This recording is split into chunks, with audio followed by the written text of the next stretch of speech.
Tudo bem, Pri? Como é que você tá? Tudo ótimo, Rafa. Tudo bem, graças a Deus. Tentando não enlouquecer, né, com essa pandemia, mas vamos lá. Maravilha. A Ah, gente todo mundo, né? consegue, a gente consegue. Pois É, é. nós e todo mundo. Você tá no Rio Tava ou até vendo aqui tá em agora. Dourados? Tô no Rio. Tá no Tô no Rio? Rio direto. Tá. Rio direto. Até por causa do medo, né? De ficar toda hora indo e voltando. É, Então, por enquanto, tô por aqui. certinho. Tá certíssima. Deixa eu te apresentar aqui, Pri, para todo mundo que tá entrando agora na nossa live e, e ainda eventualmente não te conhece. Você já é uma grande pesquisadora, uma grande professora, mas é sempre bom apresentar. A Priscila Vasconcelos, primeiro de tudo, é uma grande amiga, é uma pesquisadora de mão cheia. A gente tem algumas parcerias na área acadêmica, enfim, não só em artigos, em escritos, mas também na sala de aula. Então, uma pessoa que eu tenho um profundo respeito, uma profunda admiração, e não é de hoje, é de longa data. E ela agora ela é pós-doutoranda, né? Você concluiu o pós-doutorado ou não, Pri? Tá fazendo pós-doutorado ainda, né? Não, tô fazendo ainda. Tá. Pós-doutoranda pela UERJ, em Direito das Cidades, doutora em Direito pela UVA, pela Veiga de Almeida, mestre em Direito pela UFGD, especialista em agronegócio e também especialista em meio ambiente, professora da UFGD, onde ela fez o mestrado também, professora de outras instituições, é uma advogada, é consultora jurídica. Eu acho que se eu pudesse definir a Pri numa palavra, se é que é possível fazer isso, eu diria que ela é uma pesquisadora, porque ela é uma das acadêmicas mais dedicadas que eu conheço e tenho orgulho muito dessa parte acadêmica da Priscila. Ela é, enfim, é advogada, é consultora, é professora, é tudo isso. Mas ela é uma pesquisadora de mão cheia, né? Uma acadêmica de mão cheia, o que é cada vez mais raro, né? As pessoas hoje em dia elas não têm esse nível de profundidade nas pesquisas e a Pri eu acho que ela tem essa qualidade, além de outras qualidades. Então, eu costumo brincar lá com os colegas do mestrado doutorado, onde a Priscila também leciona ali junto comigo, em parceria, né? Eu costumo dizer que a Priscila é ligada no 220 volts. E aí não é nenhum trocadilho, não é nenhum trocadilho com o tema de hoje, não, porque a gente vai falar de energia, né? Regulação comportamental e energia. Mas ela é ligada no 220 volts, ela não para, é uma produção acadêmica impressionante. Então é isso, Pri. Acho que essa é a apresentação básica. E aí a gente vai falar de regulação comportamental e energia.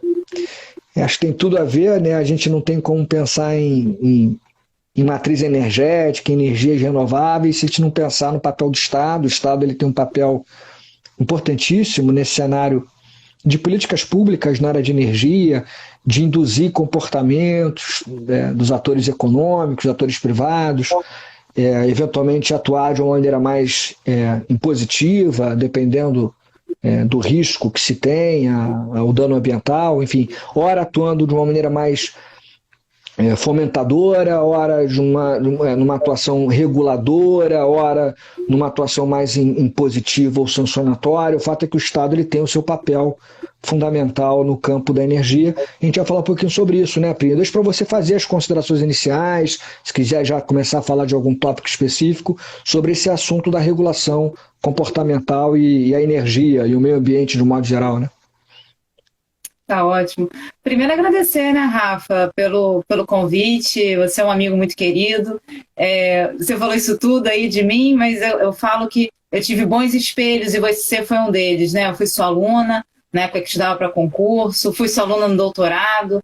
Então a gente sempre se espelha em pessoas que a gente imagina, visualiza, idealiza, tentar chegar lá, né? Quem sou eu ainda, né? Ainda falta muito feijão com arroz, muito chão ainda para andar, mas estou aí, né? Disposição não falta, você sabe disso, né? Quando vir assim, Pri, vamos fazendo isso aqui, vamos embora, né? Ou então eu mando para você, Rafa, estou com uma ideia de um artigo tal, o que você acha? Você, vamos fazer. Então, assim, acho que Exatamente. isso que é interessante, né? Que um vai xingando o outro o tempo inteiro e a gente se complementa academicamente aí. Então, é um prazer, Rafa, estar aqui no Insta da PGM, falando para com você, com o pessoal que está assistindo, então vamos lá. Bom, primeira coisa que a gente tem que pensar é o seguinte: a questão da posição do Estado como órgão regulador em tudo, né? E principalmente na questão energética hoje em dia, é fundamental. Primeiro que nós estamos vivendo um momento em que o mundo inteiro fala em energias renováveis. Ao mesmo tempo que você fala isso, tem sempre alguém que vai falar assim, bom, mas aqui no Brasil, o Brasil possui uma matriz energética ou até mesmo uma matriz elétrica renovável. Realmente, a gente possui, né? Nossa maior fonte de energia elétrica está voltada para as hidrelétricas. Mas nós temos tanta riqueza e tantas outras fontes que se indaga, né? Por que nós não podemos utilizá-las? Então, quando a gente para pensar, né, que temos tratados internacionais, nós temos campanhas no mundo, né, para que fomente energia eólica, energia fotovoltaica, uso de biomassa, a gente começa a se questionar o que está faltando aqui.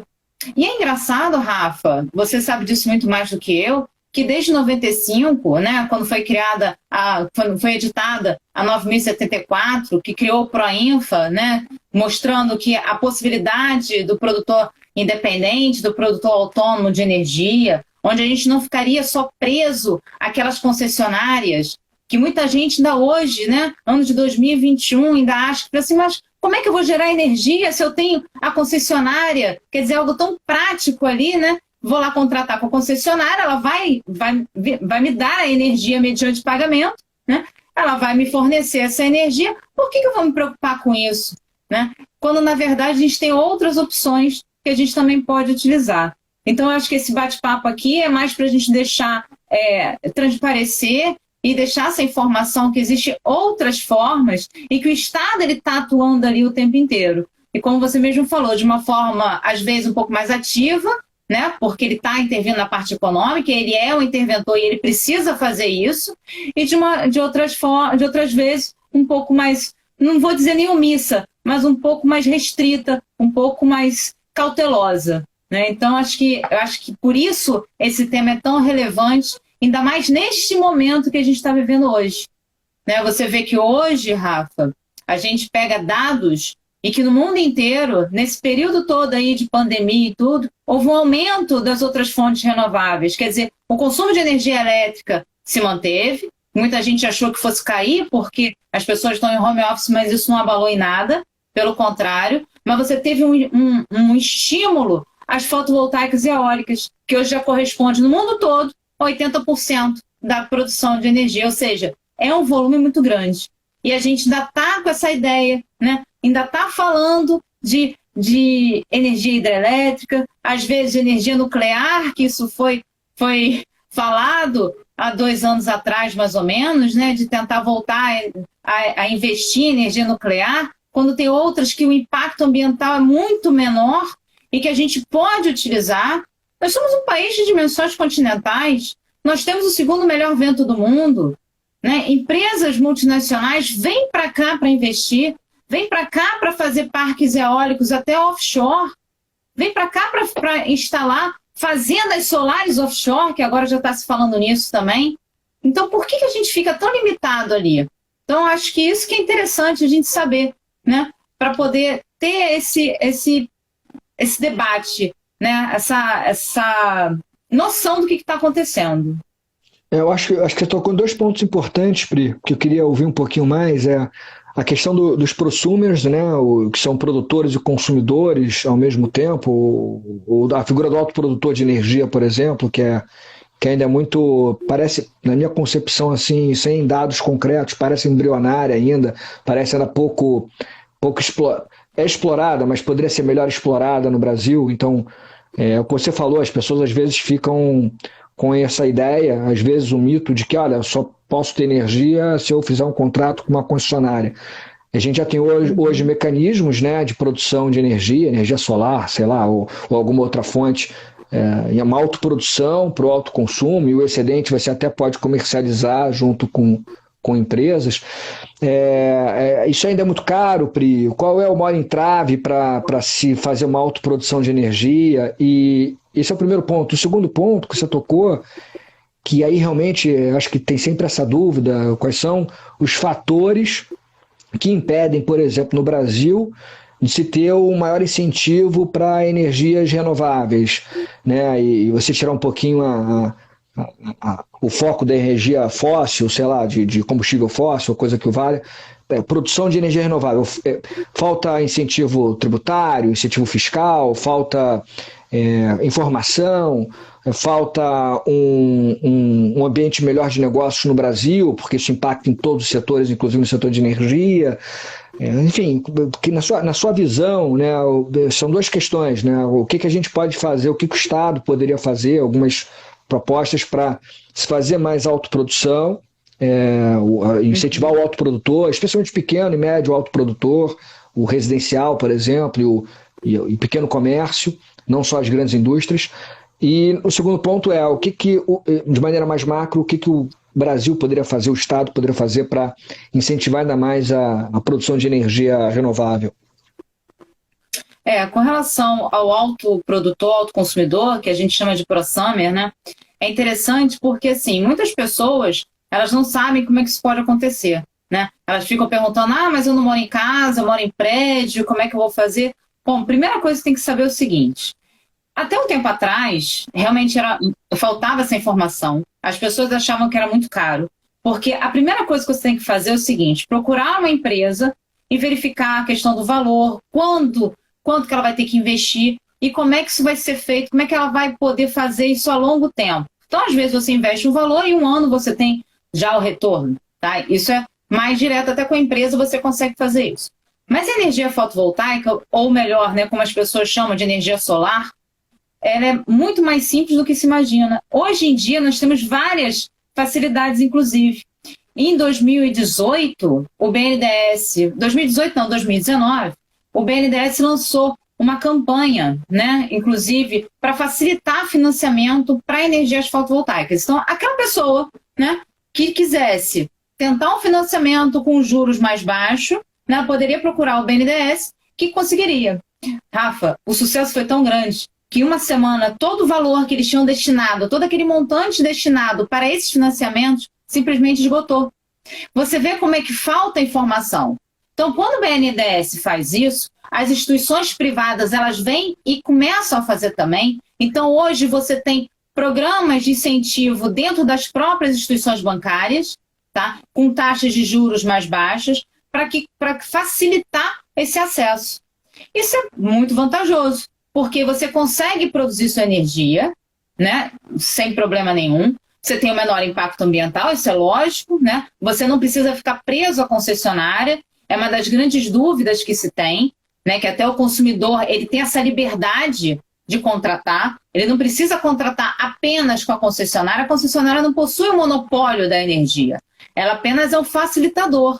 Então é mais fácil para você ir atrás da concessionária do que você se tornar um autoprodutor, ou mesmo contratar com um produtor independente, o que hoje também já existe. Então a figura do prosumer, ou seu autoprodutor ou autoconsumidor, hoje é perfeitamente possível em qualquer lugar. Tá? Você tem acesso a esses planos de financiamento, né, que começou com o BNDES.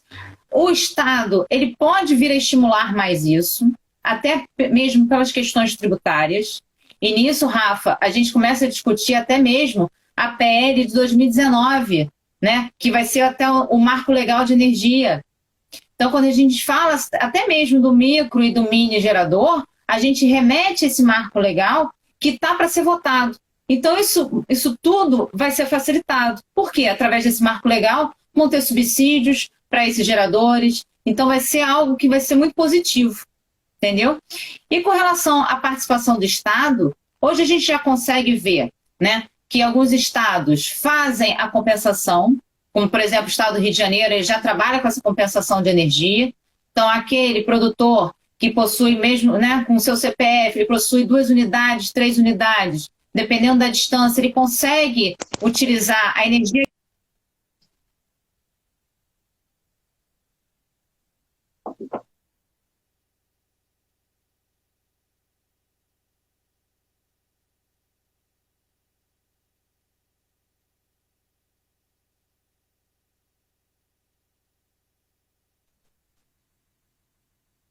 para que essas empresas se instalem. O que acontece? Vamos lá, a economia é isso, isso é o ciclo. A partir do momento que você tem um gasto menor do seu investimento, quando você for repassar para o seu consumidor final, o preço vai cair, isso é lógico.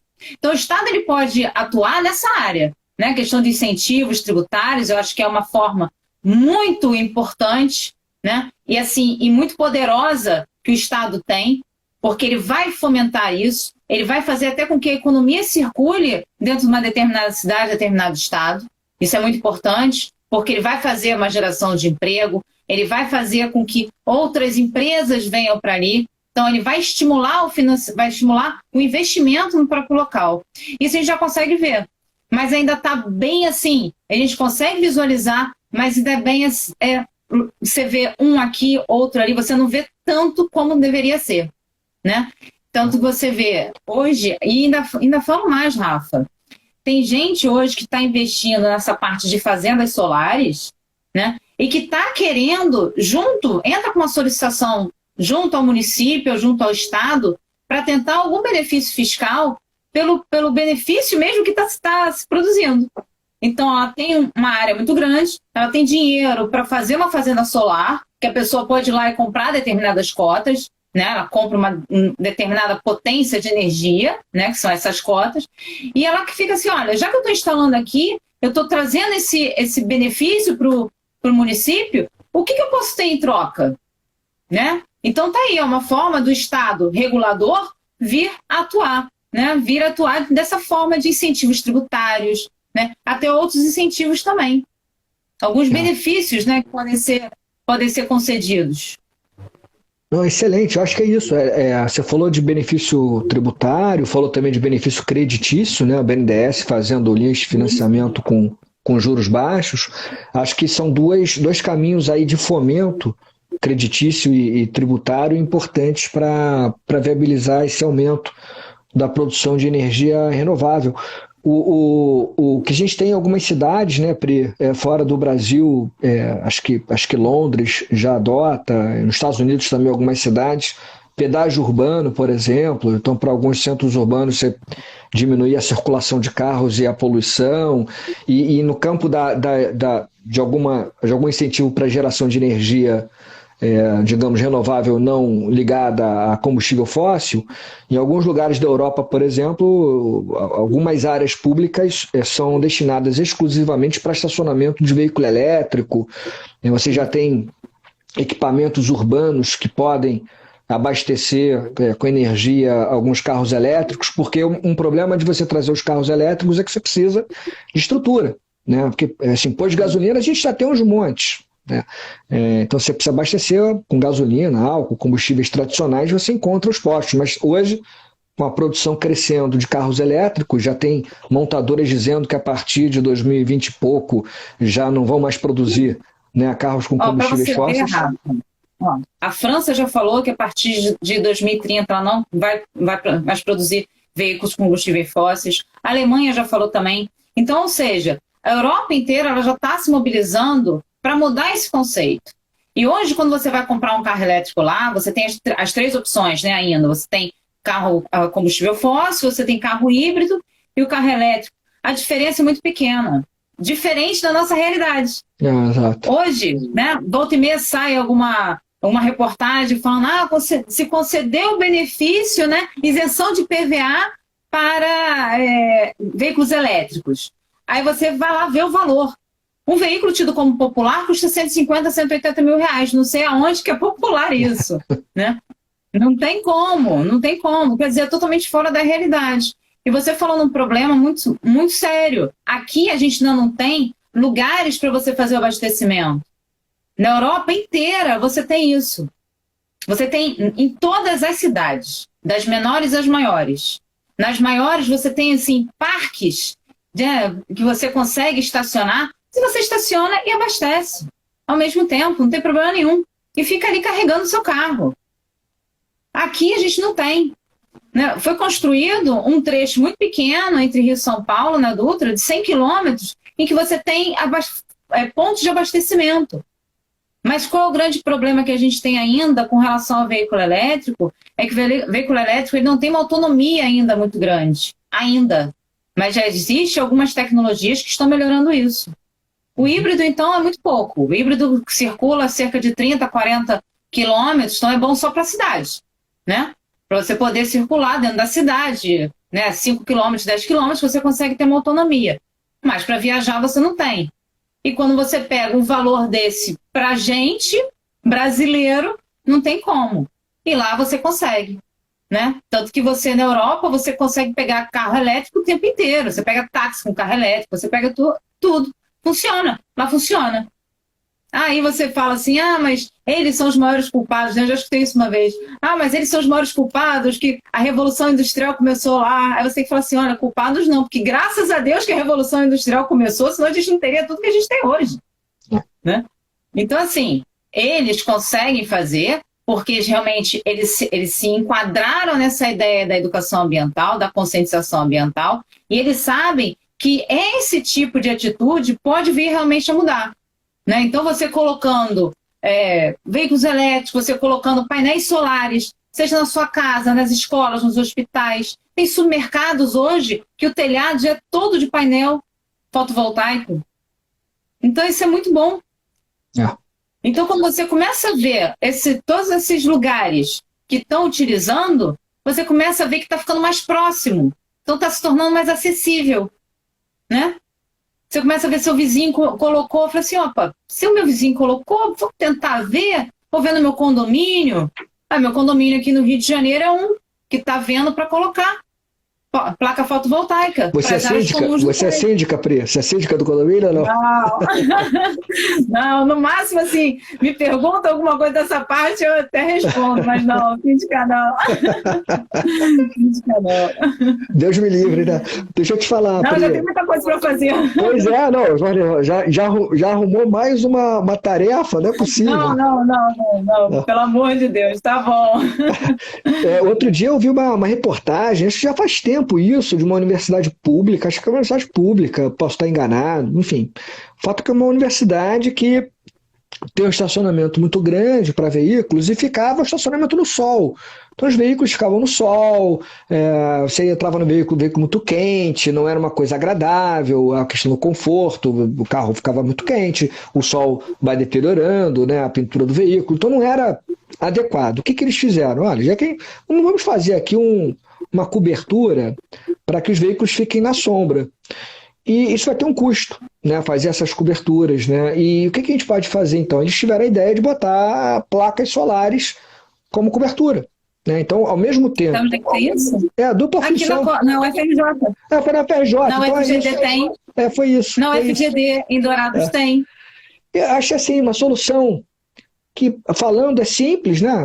Porque óbvio. Mas assim, às vezes é óbvio, mas por que eu nunca pensei nisso antes? Né? Por que nunca fizeram antes? Né? E aí se aproveita uma estrutura que tem uma dupla função, porque ao mesmo tempo que ela capta energia, gera energia para aquela instalação, para aquela infraestrutura, funciona ainda como teto para proteger o carro. Assim, soluções simples, né, Pri? São soluções simples. Tanto que você vê até mesmo quem mora em casa e acha que o telhado não tem a estrutura suficiente, porque aquelas placas elas pesam uma média de 30, 40 quilos. Então não é algo tão simples assim. Então, mas a minha casa, o telhado, será que vai resistir? Se você quiser, você pode botar em cima da garagem, não tem problema nenhum. Se você tiver um quintal, um espaço que você possa colocar lá atrás, você também pode. Então, quer dizer, hoje você consegue ter várias opções se você quiser utilizar das energias fotovoltaicas. Sem dúvida. Né? Fora a facilitação, né, do incentivo creditício, quer dizer, você pode ir na sua instituição bancária, verificar, pode ir em outra, para você ver a taxa de juros. Né? Então, assim, acho que hoje o acesso está muito mais fácil do que era um tempo atrás. E a tendência é melhorar, Rafa. Hoje a gente já fala até em parques eólicos em que você consiga comprar energia direto desse parque eólico. Algo que ainda aqui no Brasil ainda tem pouco, mas está crescendo. Bastante até. Você vê que no Nordeste a gente já tem bastante parques eólicos. Região de Ceará, Rio Grande do Norte.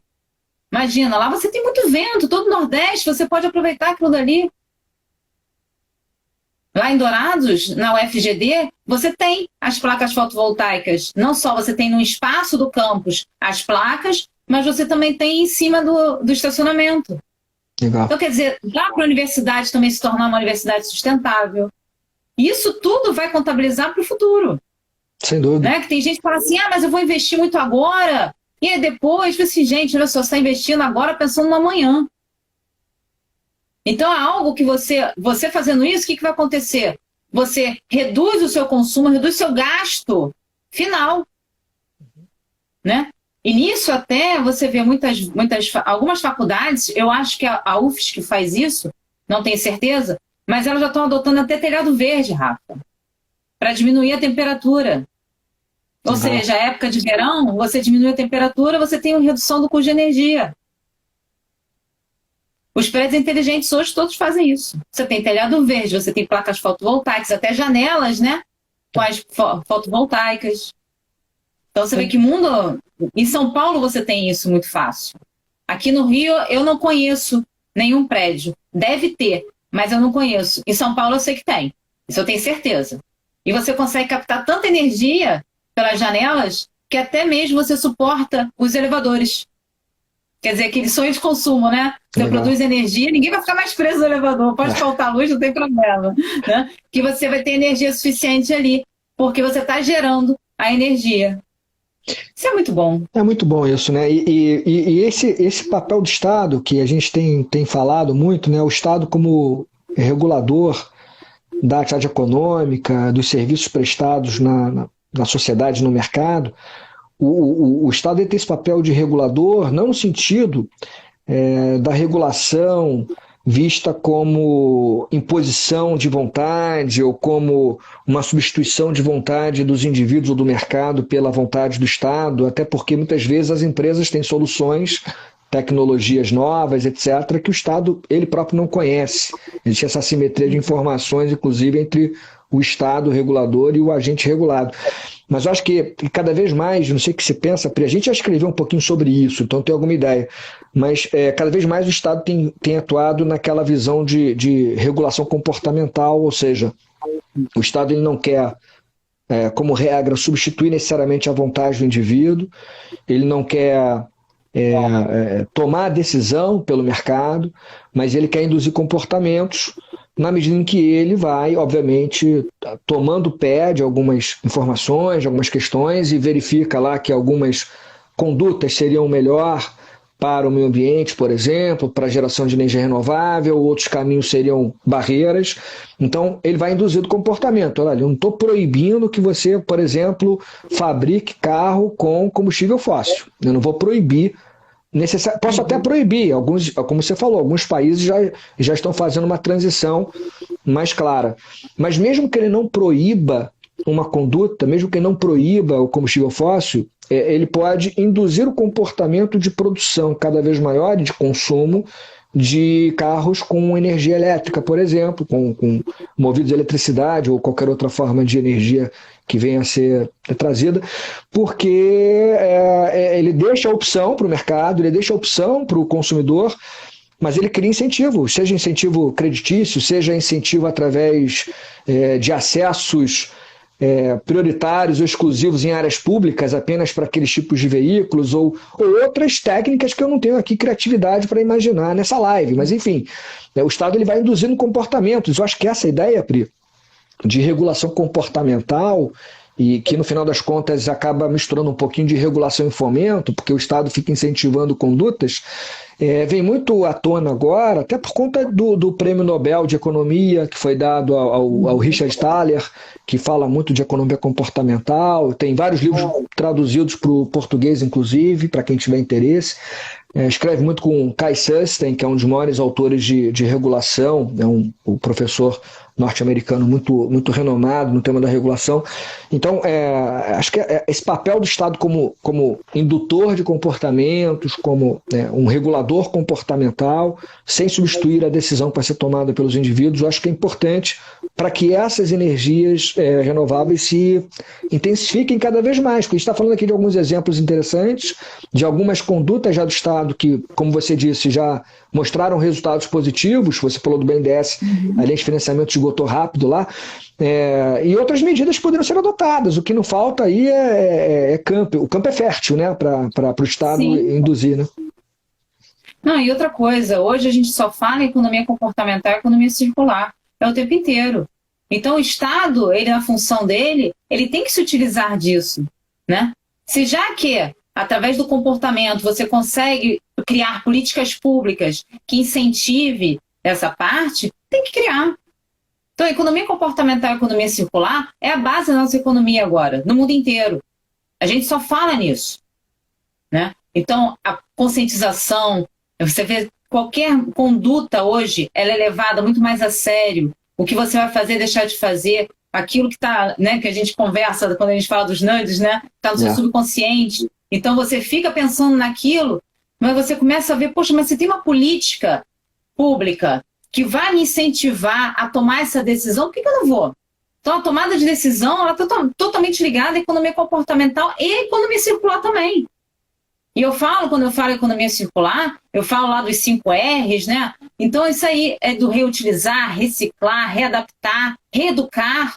Isso tudo está ligado. Sem dúvida. Então, o Estado, ele na posição dele, ele com o poder que ele tem que utilizar dessa forma. É aquilo que você falou, eu não vou proibir nesse momento. Mas já que eu posso fomentar de outras formas, em outros aspectos, eu vou fazê-lo. Até para a sociedade ela começar a ter estímulo. Eu acho que isso é que falta, né? E acesso à informação, sabe, Rafa? Porque você vê, quando eu estava no mestrado, eu estudei, quando eu fiz o mestrado em agronegócio, eu estudei muita parte de recuperação de áreas degradadas. Eu estudei a parte de energia gerada pela biomassa. E quando você fala da biomassa da cana, a cana-de-açúcar é uma que você pode aproveitá-la para recuperar áreas degradadas, né? Então, aqueles terrenos e processos de degradação e tudo mais.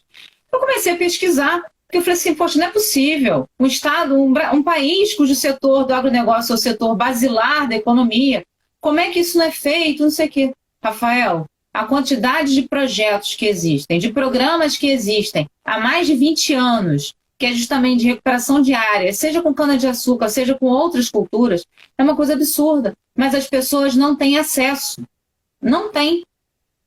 Você vê, no estado do Mato Grosso do Sul, criaram um programa lá para recuperação de pastagem e que daria benefício de ICMS por 5 anos. Você imagina só você ser um produtor, você ter um benefício de ICMS por 5 anos e você poder aproveitar a sua cultura de cana para recuperar a área. Rafael, sem brincadeira, eu lembro de ter visto durante 2 semanas isso na televisão, depois some. Ninguém sabe mais nada. Isso. Então, acho que falta do Estado não só a atitude para regulamentar esse tipo de situação, que ele vai fomentar essas atividades, mas também dar maior informação. Sabe? Eu acho que isso é que falta. Exatamente. Que muitas vezes não se sabe. Então, por exemplo, esse negócio do BNDES, eu sou porque eu estudo isso, eu pesquiso isso o tempo inteiro. E foi muito rápido. A sorte, o que aconteceu? Como as outras instituições privadas viram que havia um mercado ali muito grande, muito fértil para eles atuarem, eles foram em cima também. Mas você imagina se só ficasse no BNDES? Você ia ter o quê? Uma vez por ano, um programa? Você ia ficar limitado àquilo dali? Uhum. Que programas do BNDES, eles não ocorrem assim a todo tempo, não podem ocorrer. Então eles lançaram um programa de incentivo, foi uma semana, esgotou o montante que estava destinado e depois acabou. Aí as outras instituições vieram, né, em paralelo ali, correndo por fora e conseguiram fazer também. Então é nesse momento que tem que ter ali, ó, cadê o Estado? Como é que ele pode fazer? Como é que ele pode incentivar esse uso de renováveis? Que não seja hidrelétrica, para a gente não ficar tão assim preso. Porque o nosso problema hoje, a gente está preso ali à hidrelétrica ainda. Quando pouco chove, ou seja, em períodos de estiagem, a nossa bandeira é vermelha. Porque acaba tendo que ligar as termas a carvão, que são poluidoras ainda por cima. E que o custo é muito alto. Então dói no nosso bolso. Uhum. Em pleno verão, ninguém quer ficar sem um ventilador, sem um ar-condicionado, que não dá. Ainda mais aqui, vamos supor, Rio de Janeiro, calor de 50 graus, não tem condição. Então você acaba pagando mais caro, porque você acaba ficando muito limitado a uma única fonte. Então, se você começa a estimular o uso das outras, você começa a fazer com que esse mercado fique mais competitivo, e uma vez o mercado mais competitivo, o que acontece? O preço reduz. Então, é questão totalmente econômica isso aqui, né? Não é só porque é bom para o meio ambiente, porque você está combatendo o aquecimento global, tá, tudo bem, a gente sabe disso. Mas a questão econômica, ela está totalmente ligada ali. Nisso a gente bate papo o tempo inteiro, né, Rafa? Verdade. Toda hora a gente fala, direito à economia o tempo todo. Porque não tem como não ser. Entendeu? A empresa tem que sentir no bolso ali o benefício no bolso para começar pelo menos a agir. É claro que tem a questão reputacional, na questão reputacional é importante, responsabilidade social, reputação no mercado, é uma empresa limpa, uma empresa verde, ou qualquer outra expressão que a gente queira usar, é importante, isso atrai, é um discurso legal, mas se a empresa tiver só que ficar investindo sem ter uma contrapartida, ela não vai sair do lugar, né? Não, e outra coisa, essas empresas agora que estão realmente utilizando as energias fotovoltaicas, elas são vistas como empresa ecoeficiente, porque acabam tendo outras atitudes, né? Houve uma mudança comportamental, não só dentro dos seus funcionários, mas na estrutura em si. Elas começam a utilizar o índice ESG. Então, assim, ela começa a ter um grau de competitividade maior, porque isso tudo é utilizado como uma forma de marketing. A partir do momento que você vê uma empresa que é uma empresa ecoeficiente, uma empresa que tem esse conceito, né, embutido, ela vai poder participar das licitações, até porque a gente sabe disso, que as licitações hoje exigem, né, certos conceitos de sustentabilidade, além até próprio da própria técnica de compliance, né, já está ali inserida. Então você vê que tudo isso vai facilitar para as empresas. Então é algo que precisa ser feito? Precisa ser estimulado também, porque aí você consegue andar junto para você ter um benefício futuro. Então é isso que tem que ser passado o tempo inteiro. Você falou de um ponto importante, né? A gente escreveu sobre compliance ambiental naquela nossa obra sobre governança corporativa e compliance, programa de integridade que leva em consideração questões ambientais. E a nova lei de licitação, que saiu do papel aí no dia da mentira, né, no dia 1º de abril. No dia da mentira. Isso não adianta, a pecha vai pegar, vai ser só nasceu no dia da mentira. Enfim, melhor do que ter 666, né, no seu número, hein? Eu não sei o que é pior. Mas, enfim, o fato é que essa nova lei de licitação, a lei 14.133 de 2021, ela vai naquela linha que a gente sempre conversou, de licitações verdes, contratações verdes. Ela incorpora muitas normas que já eram encontradas no RDC, na lei das estatais. Essa preocupação verde ela fica muito presente. Qual é o destino que você dá, o destino final dos resíduos sólidos que a obra vai produzir, que o serviço vai produzir. Então essa preocupação com o destino final do lixo, dos resíduos sólidos, com procedimentos que estejam de acordo com o meio ambiente, por aí vai. Enfim, tá presente nessa nova lei de licitação e eu acho que não tem como fugir, é crescente, cada vez mais uma preocupação maior com o meio ambiente. A preocupação, na verdade, sempre teve que existir, só que agora a gente vê instrumentos mais claros que incentivam essa maior sustentabilidade ambiental. Então, quem quiser contratar com o poder público já sabe que questões ambientais vão ser avaliadas, exatamente. Quem quiser ter um determinado benefício fiscal vai ter que se adequar sobre o aspecto ambiental, ICMS verde, outros tributos verdes. Quem quiser ter lá um acesso a determinada área urbana em alguns lugares vai ter que ter lá um carro que esteja de acordo, sei lá se isso vai acontecer no Brasil, não sei nem se já tem alguma experiência de pedágios urbanos, mas é uma tendência, eu acho. Não, isso vai acontecer. Até porque tem uma tendência do mundo inteiro, isso vai acabar acontecendo. É questão de tempo aqui. Exatamente. Já tem estudos que mostram, né, o tamanho da população mundial, a comida vai ter que ser reinventada, até...